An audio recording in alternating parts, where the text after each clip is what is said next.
Hello, TTC. Sunsnero6 here. What up, what up, what up? Coming to you from a different location this week. This is my home back here in Westchester County, New York. I'm home on spring break and welcome to my room back at my childhood home.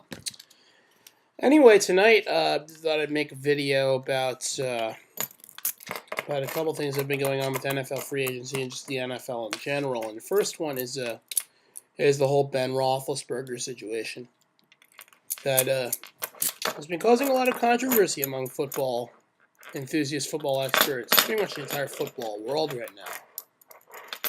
Now, I'm not really a fan of Roethlisberger at all. I think he's, first of all, one of the most overrated quarterbacks in the NFL. I don't really think that he has done much. I mean, yes, he's won 2 Super Bowls, but he's always had great receivers to throw to, Hines Ward, Santonio Holmes, that kind of thing. And I think whenever he faces a good pass rush, he usually folds under pressure and usually takes 5 sacks and ends up throwing interceptions and other things. And you can sort of accredit that to a weak offensive line. But with this whole Roethlisberger situation, him getting arrested again for sexual harassment, sexual assault, really, I'm not surprised. He seems like an arrogant piece of shit. Maybe he is. He probably is. From what I've heard, he is. From people who have met him. That he's not a very nice guy. And, well, it just seems like, I'm not surprised that he did something like this. That he just pretty much thinks that he's above the law and he can go and essentially harm women. And this is the second time he's had a woman complain against him, and who knows what will be made of this, but I think that he's definitely going to get into some trouble this time. I mean, I don't really know much about the case, but I think he's not going to get off easy from this, either from the Steelers or from the NFL. So I think this time around he's definitely going to get into some trouble. And it'll either come in the form of legal action, or if not, it'll come in the form of a suspension, or it'll come in the form of some type of other disciplinary action from the NFL or from the Steelers themselves. Because the Steelers did not like seeing this kind of behavior from their players, and really no team does.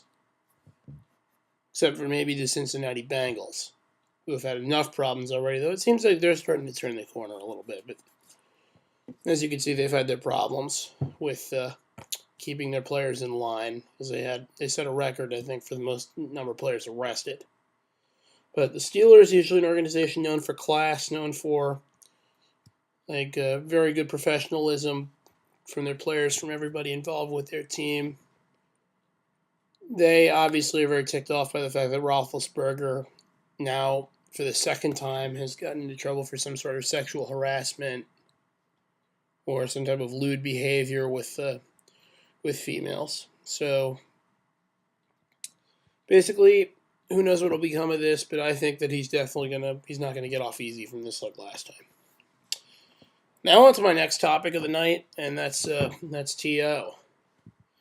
Now, recently everybody thought that it would become that TO would try and join the Cincinnati Bengals because Ocho Cinco was asking for him, and also Carson Palmer, contrary to what I was thinking in my last video about the free agency discussion in the NFL. Everyone thought that he was going to be against it, but actually he wants TO. But as it turns out, they didn't sign Terrell Owens. They went with Antonio Bryant instead. Now,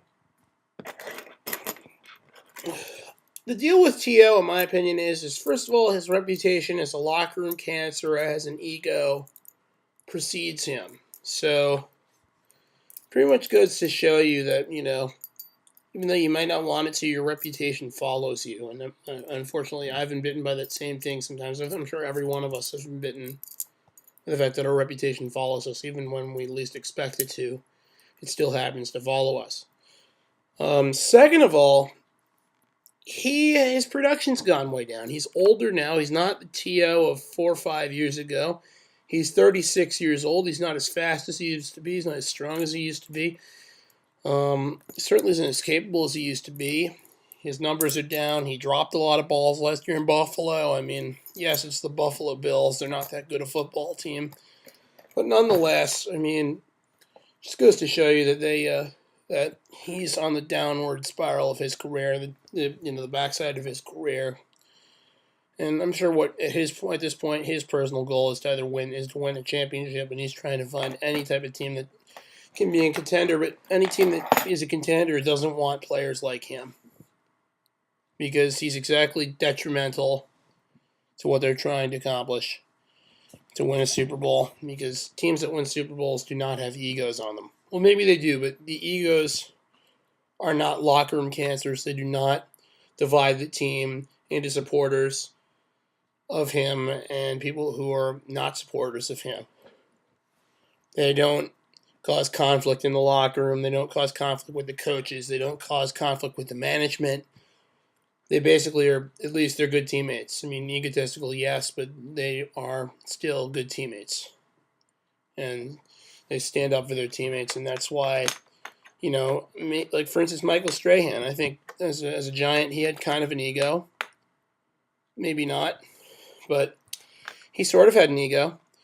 And his ego, though, was not enough to cause a situation where he made trouble for players, coaches, administration, and the Giants were able to win a Super Bowl with him and actually get to another Super Bowl, which they lost.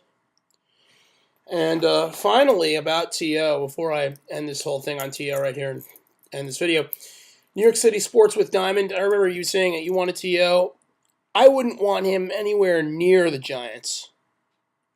No way, no how. I don't want T.O. on the Giants at all. I think actually we're pretty good with wide receivers, personally. I think that Steve Smith will develop into a number one. I think that Manningham could develop into a number one. And I think certainly that Hakeem Nicks, once he gets more developed, will definitely develop into a number one. And we don't need T.O. We don't need a high-priced, over-the-hill wide receiver who has the potential to be a locker room cancer, who clearly hasn't learned. Or maybe he has, but who knows. I don't want to test the waters with him. Anyway, that's all for now with me. Hope you guys are had a great weekend. And sorry it's been a long time. Thank you for checking out my performance video. I hope to put more of my percussion repertoire up on YouTube for all to see. And keep the comments coming, keep the ratings coming, and keep your responses coming. All right, that's it for me. This is Sunsnero 6. That's my story. I'm sticking to it, and I'm over now. Peace.